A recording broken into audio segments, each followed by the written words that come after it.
The father of Prince Gautama, the Buddha, savior of the Orient, determined to protect his son from desperate knowledge and tragic awareness, built for him an enclosed pavilion, a walled garden of earthly delights. Okay, so the story goes that an angel visited Buddha's father and said that he's going to have a son, and the son is either going to become the greatest ruler that the world has ever seen or a spiritual leader. And the father, being a practical man, thought, well, there's no bloody way. I want my son to be some like wandering spiritual leader. I want him to be the greatest king that the world has ever seen. Okay, and so the father decides, how am I going to get my son to be the greatest ruler the world has ever seen? I better get him to fall in love with the world, because then he's not going to go traipsing after some sort of half-witted spiritual knowledge. He's going to stick to practical tasks, right? That's something that a father should do to some degree, is orient you in the world, right? And maybe you shouldn't subvert your spiritual development to any great degree, but there's a practical element to this. And so anyways, that's how it works. And so that's what happens. The father builds this city of perfection, and he eliminates from it everything that's a reminder of the suffering that's associated with life. So the only thing that's allowed, the only creatures that are allowed to be in there, the only people that are allowed to be in there are healthy, young, and happy people. So the Buddha grows up surrounded by nothing but the positive elements of life. Well, you think, well, what does that mean? Well, it's akin to the paradise idea, obviously, walled enclosure of paradise where there's no death, but there's more to it than that too. It's also in some sense what a good father would do. What do you do with your young children? Well, you don't expose them to death and decay at every step of the way, right? You build a protected world for them, like a walled enclosure, and you only keep what's healthy and life-giving inside of it, and you don't expose them to things that they can't tolerate. You know, maybe you don't take a 3-year-old to a funeral. Now, maybe you do, but maybe you don't. There's things that you don't expect them to be able to cope with. You regulate what they're allowed to watch. You're not going to show them the Texas Chainsaw Massacre when they're 4 years old, right? So you're staving off knowledge of mortality and death. And so he's just being a good father in many ways here. All signs of decay and degeneration were thus kept hidden from the prince. Immersed in the immediate pleasures of the senses, in physical love, in dance and music and beauty and pleasure, Gautama grew to maturity, protected absolutely from the limitations of mortal being. However, he grew curious, despite his father's most particular attention and will, and resolved to leave his seductive prison. Well, it's that curiosity element. It's the same thing that lurks in the Adam and Eve story. It's like God tells Adam and Eve, see that tree over there? Don't be bothering with it. Well, you know what's going to happen with human beings, especially if there's a snake associated with it. They're going to be over there right away checking that place out. And that's exactly what happens with the Buddha. It's like he's raised to be healthy. And what's the consequence of that is that the fact that he's healthy makes him look for what's beyond the protected confines of the thing that made him healthy. It's like even in the Geppetto story, you know, where Geppetto paints on Pinocchio's mouth and he's ready to go. He puts him outside the next day and Pinocchio's ready to run away with all the kids, right? So the consequence of raising a child in a healthy way is that the child is going to be curious enough to go out there and look for some trouble. And we actually know that because there is follow-up studies of teenagers. You imagine that there's teenagers who never break any rules. And then there's teenagers who break all the rules, okay? These teenagers don't do very well. Introverted, depressed, anxious, depressed. Sorry, I said that twice. These ones are antisocial. The ones in the middle, that's what you want. You want your damn teenager to get out of the paradisal confines of your house and to go cause some trouble and to investigate. Maybe you don't want to know about it any more than you have to. You don't want them to be breaking rules all the time, and you don't want them to be so timid and oppressed that they can't make a move on their own and never make a mistake. So the paradoxical thing here, and it's sort of echoed, this is why I like these two stories back to back, is like, if you give people what they want, then the first thing they're going to do is try to get beyond it. And Dostoevsky says the same thing in Notes from Underground. He says if you gave people everything they wanted, pure utopia, so he says, so that they're sitting in a pool of bliss with nothing but bubbles of happiness coming up from the surface, and all they have to do is eat cake and busy themselves with the continuation of the species.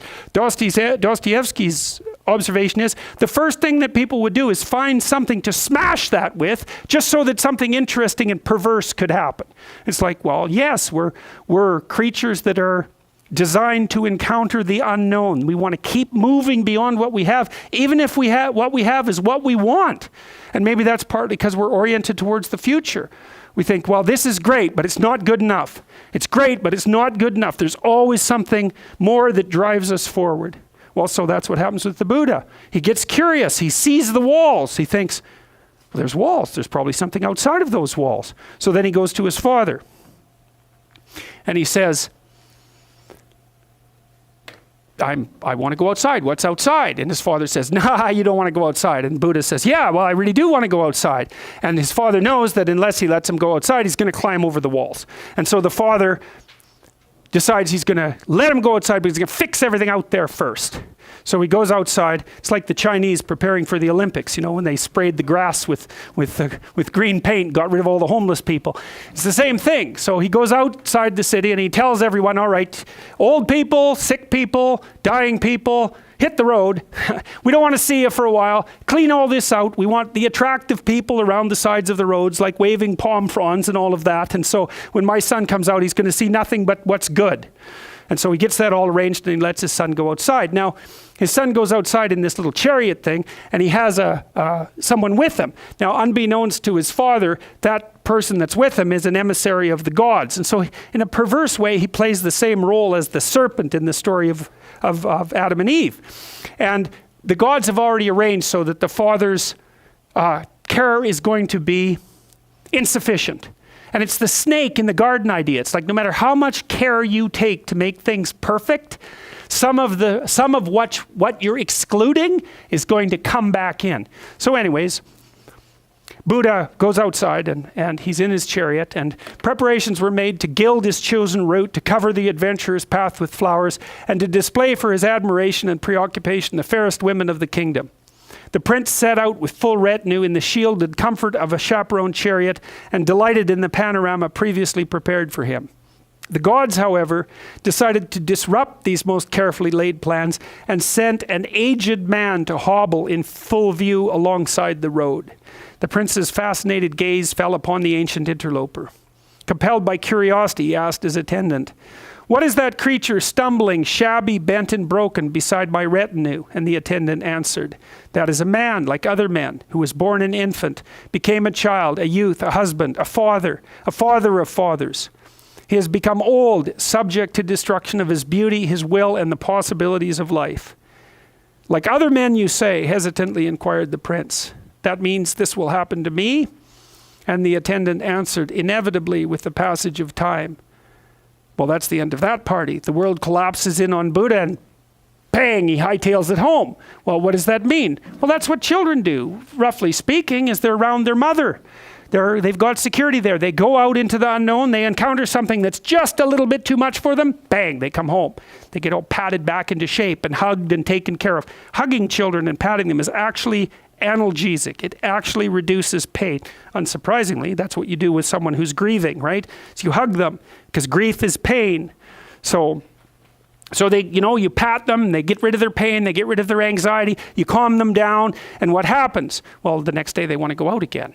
Well, that's exactly what happens to the Buddha. So he's all shorted out by his encounter with death, which is very little different than what happens to Adam and Eve, runs back, recovers for 6 months. He has post-traumatic stress disorder. He runs home and he recovers for 6 months, right? In time, his anxiety lessened, his curiosity grew, and he ventured outside again. This time, the god sent a sick man into view. "This creature," he asked his attendant, "shaking and palsied, horribly afflicted, unbearable to behold, a source of pity and contempt. What is he?" And the attendant answered, "That's a man like other men, who was born whole, but who became ill and sick, unable to cope, a burden to himself and others, suffering and incurable." "Like other men, you say?" inquired the prince. "This could happen to me." And the attendant answers, "No man is exempt from the ravages of disease." Once again, the world collapsed and Gautama returned to his home. But the delights of his previous life were ashes in his mouth, and he ventured forth a third time. The gods in their mercy sent him a dead man in funeral procession. "This creature," he asked his attendant, "laying so still, appearing so fearsome, surrounded by grief and by sorrow, lost and forlorn, what is he?" And the attendant answered, "That is a man, like other men, born of woman, beloved and hated, who once was you and now is the earth. Like other men, you say, inquired the prince, then this could happen to me? This is your end, said the attendant, and the end of all men. Well, that's the end of childhood, right? There's no going back after that. It's like Pinocchio, it goes back. There's no one home anymore. There's nothing that your father can do to protect you from knowledge of death. There's no returning to the childhood unconsciousness because you now know, and there's no going backwards.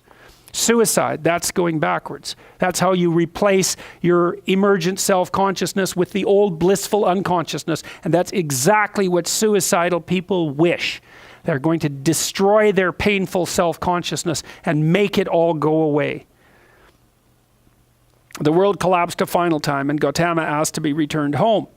But the attendant had orders from the prince's father and took him instead to a festival of women occurring nearby in a grove in the woods. The prince was met by a beautiful assemblage who offered themselves freely to him without restraint in song, dance, and play in the spirit of sensual love. But Gautama could think only of death and the inevitable decomposition of beauty and took no pleasure in the display.